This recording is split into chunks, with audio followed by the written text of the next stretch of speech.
ఇక కేంద్ర మంత్రి జయశంకర్ తో సీఎం రేవంత్ రెడ్డి భేటీ అయ్యారు. హైదరాబాద్ లో నిర్వహించే భారత సమ్మిట్ పై చర్చించారు. సమ్మిట్ కు సహకరించాలని, పొలిటికల్ క్లియరెన్స్ అనుమతి ఇవ్వాలని కోరారు. ఏప్రిల్లో జరగనున్న ఈ సమ్మిట్ కు 60 దేశాల ప్రతినిధులకు ఆహ్వానం అందింది.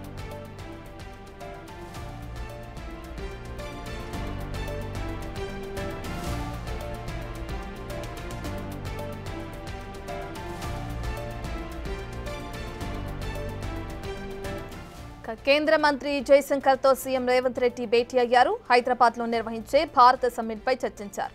సమ్మిట్ కు సహకరించాలని, పొలిటికల్ క్లియరెన్స్ అనుమతి ఇవ్వాలని కోరారు.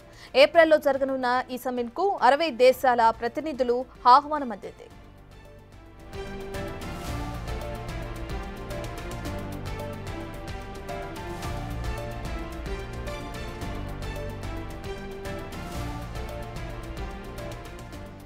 రైట్, ఇప్పటికే మనం అటు తెలంగాణ సీఎం రేవంత్ రెడ్డి కేంద్ర మంత్రి జయశంకర్ తో భేటీ అవ్వడాన్ని మనం చూస్తున్నాం. దానికి సంబంధించిన అప్డేట్ మనం చూస్తున్నాం. అయితే హైదరాబాద్ లో ఏదైతే నిర్వహిస్తున్నారో భారత సమ్మిట్, ఈ సమ్మిట్ పైన ఇద్దరు చర్చించినట్లు కూడా మనకు అర్థమవుతుంది. ఈ సమ్మిట్ కి సహకరించాలని, అలాగే దానికి సంబంధించిన పొలిటికల్ క్లియరెన్స్ అనుమతి కూడా ఇవ్వాలని చెప్పి కూడా ఈ చర్చలో భాగంగా ఇద్దరు మాట్లాడుకున్నట్లు కూడా తెలుస్తుంది. అయితే ఏప్రిల్లో జరగనుంది ఈ సమ్మిట్. ఇక ఈ సమ్మిట్ కి సుమారు 60 దేశాల ప్రతినిధులకు ఆహ్వానం కూడా అందింది. ఇక ఏ విధంగా నిర్వహించాలి, ఎటువంటి అనుమతులు కావాలి, ఈ సభకు సంబంధించి ఇప్పుడు చెప్పుకున్నట్లుగానే 60 మంది ప్రతినిధులకు ఆహ్వానం అందించిన క్రమంలో, అంతమంది హాజరవుతున్న క్రమంలో ఈ సమావేశానికి సంబంధించిన పూర్తి చర్చని అటు కేంద్ర మంత్రి జయశంకర్ తో సీఎం రేవంత్ రెడ్డి భేటీలో భాగంగా చర్చించినట్లు కూడా మనకు తెలుస్తుంది.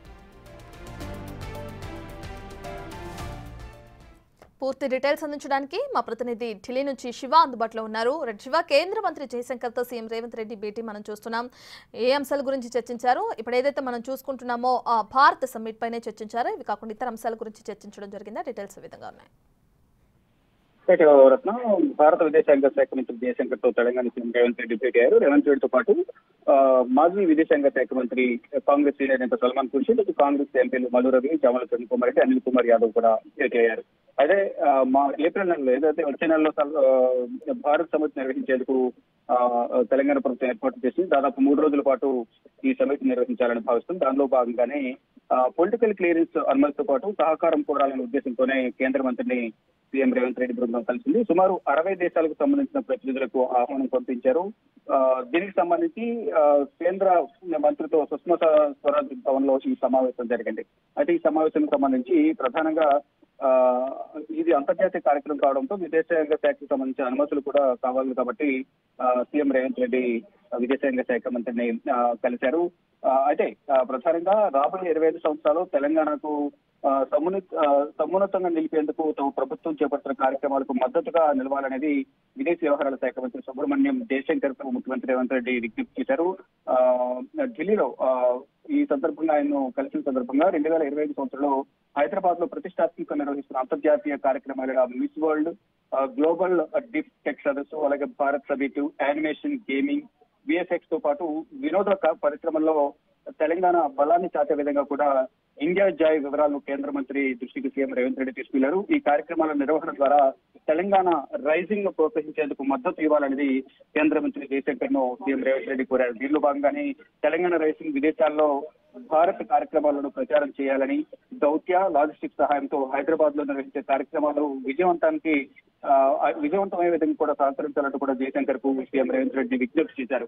ఇక అభివృద్ధి చెందుతున్న రాష్ట్రాల్లో తెలంగాణ రాష్ట్రం కూడా ముందు వరుసలో ఉంది కాబట్టి అత్యంత వేగంగా అభివృద్ధి చెందుతున్న నగరమైన హైదరాబాద్ లో చేపట్టే కార్యక్రమాలకు విదేశాంగ శాఖ మద్దతుగా నిలుస్తుందంటూ కూడా కేంద్ర మంత్రి జయశంకర్ రేవంత్ రెడ్డికి హామీ ఇచ్చినట్లు కూడా తెలుస్తుంది. ఇక ఈ కార్యక్రమానికి సంబంధించి ప్రధానంగా ఏదైతే ఏప్రిల్లో నిర్వహించబోయే కార్యక్రమం 3 రోజుల కార్యక్రమం నిర్వహిస్తున్నారు కాబట్టి దానికి అన్ని విధాలా సహాయ సహకారాలు అందించాలంటూ కూడా సీఎం రేవంత్ రెడ్డి జయశంకర్ కు వినతి పత్రం సమర్పించినట్టు కూడా తెలుస్తోంది.